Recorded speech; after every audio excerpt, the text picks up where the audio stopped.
లక్షలాది మందికి మన తెలుగు మ్యాట్రిమోనీ ద్వారా వివాహాలు జరిగాయి. తెలుగు వారి number 1 choice Telugu matrimony. Kadapa కార్పొరేషన్లో కుర్చీలొల్లి మలుపులు తిరుగుతూ కంటిన్యూ అవుతుంది. అటు ఇటు తిరిగి చివరకు అధికారుల మెడకు చుట్టుకుంటుంది. ఇంతకీ కార్పొరేషన్లో ఏం జరుగుతుంది? ఈ గోల వెనక కారణం ఏంటి?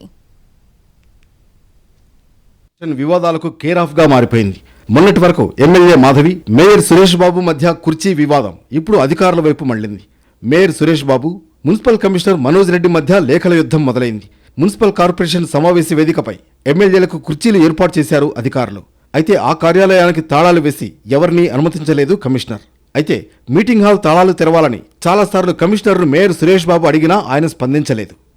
తర్వాత సర్వసభ్య సమావేశాన్ని కాన్ఫరెన్స్ హాల్ ఎదుట మేయర్ నిర్వహించారు. అయితే దీనికి అధికారులెవరూ హాజరు కాలేదు. దీనిపై సమాధానం చెప్పాలంటూ వారికి షోకాజ్ నోటీసులు జారీ చేశారు మేయర్.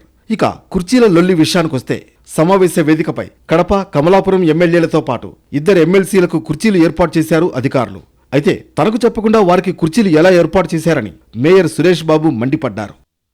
గత ఏడాది డిసెంబర్ 23న జరిగిన మీటింగ్లో కూడా కుర్చీ కోసం ఎమ్మెల్యే మాధవి, మేయర్ సురేష్ మధ్య మాటల యుద్ధం నడిచింది. మున్సిపల్ యాక్ట్ ప్రకారం 6 నెలల్లోపు సర్వసభ్య సమావేశం నిర్వహించకపోతే బాడీ రద్దయ్యే అవకాశం ఉంది. అందుకే ఇటీవల మేయర్ అధ్యక్షతన హడావుడిగా మీటింగ్ ఏర్పాటు చేశారు. అయితే అధికారులు కాన్ఫరెన్స్ హాల్ తాళాలు తెరవకపోవడంతో దాని బయటే మేయర్ 39 మంది కార్పొరేటర్లతో సర్వసభ్య సమావేశాన్ని నిర్వహించారు. ఈ మీటింగ్కు అధికారులు హాజరు కాకపోవడంతో దీనికి చట్టబద్ధత ఉంటుందా లేదా అన్నది హాట్ టాపిక్గా మారింది. చివరకు ఈ కుర్చీ గోల ఎలాంటి మలుపులు తిరుగుతుందన్నది చూడాలి.